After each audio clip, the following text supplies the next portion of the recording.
Hello, I'm Annette Young and welcome to the 51%. In this edition, we take a look at how women leaders have been managing the pandemic. Coming up, while a number of men have done well in leading their nations during this Covid-19 crisis, few with female leaders have done badly.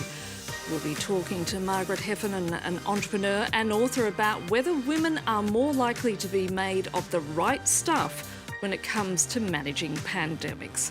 Also, we meet the women on the front line who are in some cases risking their lives to do their jobs. Now, all have been widely praised for their response to the coronavirus, slashing infection rates while keeping the public on side. So, what do they have in common? They're all leaders who happen to be women. Peter O'Brien has the story. Stop moving. Simply stop moving. Not one to mince her words, the Prime Minister of St Martin in the Caribbean went viral for this address spelling out her no-nonsense approach. Sylvaria Jacobs joins a list of female leaders who've won praise for their response to the virus. Jacinda Ardern was quick to close borders and put New Zealand on lockdown, part of a tough strategy tempered by reassuring and relatable appearances on Facebook Live. Tonight, that's lovely. A little lipstick on the side of the cup, that's a nice view. Remember, stay home, stay safe, be kind, and let's finish what we started. It's been a success. The daily growth rate of the virus there is estimated to be less than 1%. Angela Merkel has also been lauded for addressing the public in a personal, empathetic manner, while offering crystal clear explanations of the science behind the government's measures. She does have a doctorate in quantum chemistry after all. If the virus reproduction rate were to increase to a factor of just 1.1, we would reach the capacity of estimated intensive care beds availability by October. Extensive testing from the outset has meant far fewer deaths in Germany than other European countries. Taiwan, Denmark, Norway and Iceland have also done well. Icelandic Prime Minister Katrin Jakobsdottir says gender isn't necessarily important as long as the right decisions are made. Leaders who follow the advice of scientists and take transparent decisions really about what measures to be taken because of the pandemic, they are doing well. It's worked for her. Extensive tracing and testing has meant that Iceland has among the lowest virus death rates in the world. And joining me now is Margaret Heffernan, an entrepreneur, CEO and author whose latest book, Uncharted, How to Map the Future Together, even has a chapter on managing during a pandemic, written, of course, way before Covid-19 emerged. She joins me now from near Bath in the UK. Margaret, thank you so much for your time. When we see these reports on how well women leaders are managing this pandemic, is it simply coincidence or is it due to their gender? Well, it could be coincidence because, after all, there aren't that many of them to choose from, so it could be a coincidence. I think there's some other deeper things going on. I think that women, because they traditionally haven't had power, have had to develop the skills to develop tremendous relationships and tremendous communication skills, because if you don't have institutional power, then the best way to protect yourself is by knowing what's going on. And the best way to know what's going on is to have trusted relationships with people who can tell you and give you early warning. So I think there's a sort of irony here that powerlessness has developed in women capacity, which in a crisis you really need, which is the ability to reach out to people, develop relationships of trust, communicate with high levels of empathy and trust. And I think that's what we've seen in places like New Zealand and Germany. So is it the case that biology ever kicks in here, as in being mothers, looking out for others, being aware of other people, etc., as a result impacts our style of leadership as women? Well, it's interesting. I mean, I don't actually think it is biology. I think actually there's a preponderance of evidence that suggests that biologically, neurologically, women are really not that different. And you can look at someone like Angela Merkel, who, of course, has never been a mother, and yet nevertheless seems to have degrees of empathy, which even some women I know who are mothers sometimes lack.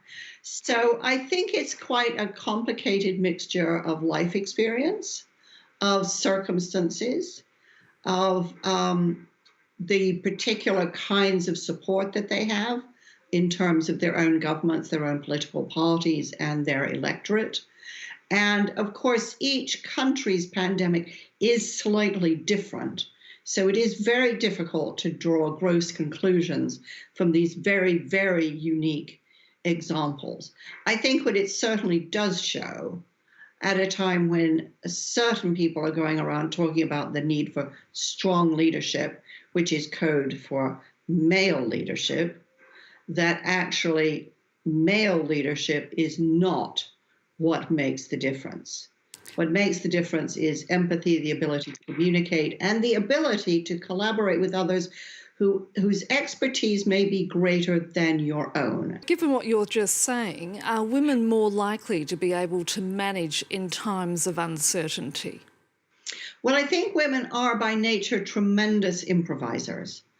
And they're very, very good at change. And some of this, I'll concede, is biology. Women's bodies change all the time, and they have to get used to that. But I would also come back to this issue around not always being able to depend on institutional support. I mean, it undermines women in terms of opportunity, but the fact that we get used to improvising solutions, used to dealing with situations we may not have anticipated. This is a formidable life strength. And if you walk into a culture where everything's set up for you, as mostly white men in the Western world do, you don't have to develop those skills because everything's kind of designed for you. If, as women, we walk into a culture that is not designed to support us and not designed to necessarily believe in us, we have to develop greater skills, greater stratagems, a wider range of leadership skills in order to get ahead. We get ahead not by following the rules, but by designing our own on the fly, and that is a tremendous leadership capability. Now, as brilliant as these current female leaders may be, the reality is that societies across the world still struggle, don't they, with the notion of a woman in power. Many of us still having deeply entrenched biases that a leader should be an older alpha male. Yes, well, it's interesting because I think some of those biases are kind of falling apart at the moment as we see quite a number of alpha males leading countries extremely badly. I think the truth is that it's very difficult to make really reliable generalizations about leadership. Whether someone succeeds as a leader does not depend only on them. It depends on the team that they put around them, how good that is, and how functionally it operates. It depends on the nature of the problem and how far it plays to people's strengths. It depends on how weak or their opponents might be. So leadership is highly contextual. I have to say, I don't think Margaret Thatcher would have been a particularly great leader through a pandemic. I don't know about Golda Meir. So I think a lot of what we're seeing with these outstanding women leaders right now is a brilliant and lucky coincidence of skills matching context. These are women who are rising to the challenge that they've inherited.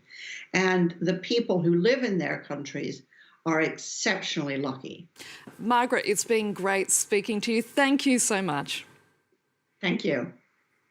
Now, whether it's nurses or supermarket cashiers, many of the people on the front line of this pandemic are indeed women.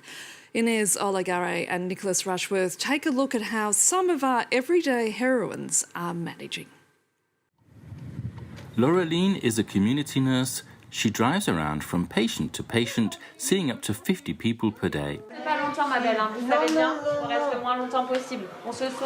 Laureline doesn't have much protection, just a mask and hydroalcoholic hand gel. J'appelle mon mari juste avant pour le prévenir que je rentre et pour qu'il emmène notre fille de 5 ans dans sa chambre, qu'il reste avec elle le temps que je me déshabille, que j'aille me laver et que je mette mes affaires au lavage tous les jours directement, en fait, avant même qu'ils me touchent tous les deux. Women are at the forefront of the coronavirus pandemic. The World Health Organization says they account for 7 out of 10 jobs in the health sector. In France, for example, 9 out of 10 nurses and nursing assistants are female. Less noticed, perhaps, in hospitals are cleaning women working alongside medical staff. They too are essential. Je mets mon masque FFP2 parce qu'on rentre dans une zone Covid.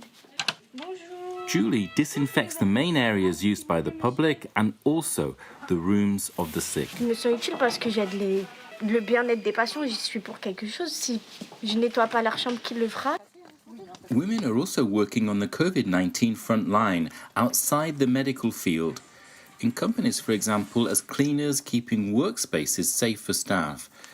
In France, with many people teleworking, supermarket cashiers are also key employees. They are serving customers, all of who potentially have the virus. On sait qu'on va un peu au front et que c'est nécessaire d'y aller. On ne va pas rester à la maison alors qu'on a besoin de nous. Sakoba sits at her checkout behind a plastic curtain. It helps that some customers express gratitude for her work. Les gens ont beaucoup plus de considération pour nous. Ils prennent beaucoup plus de nos nouvelles et voilà, on se sent vraiment utile et considéré. Like other women currently in risky occupations, Sakoba is hoping that the recognition will continue after the coronavirus pandemic is over. And our producer, Camille Poverel, has also been speaking to women on the front line and as a result has written a series of articles for our website. You can find them here on France24.com. And finally, here's a question for all of you. How has life in lockdown been? If you're with a partner and or with children, who's been doing the bulk of the housework? Is it 50-50? We want to hear from you, both women and men. Send us a short video message via Twitter or Instagram and make sure to tag us at _51%. We're going to play the best videos in an upcoming show. And that's it for this edition. So until our next show, bye for now.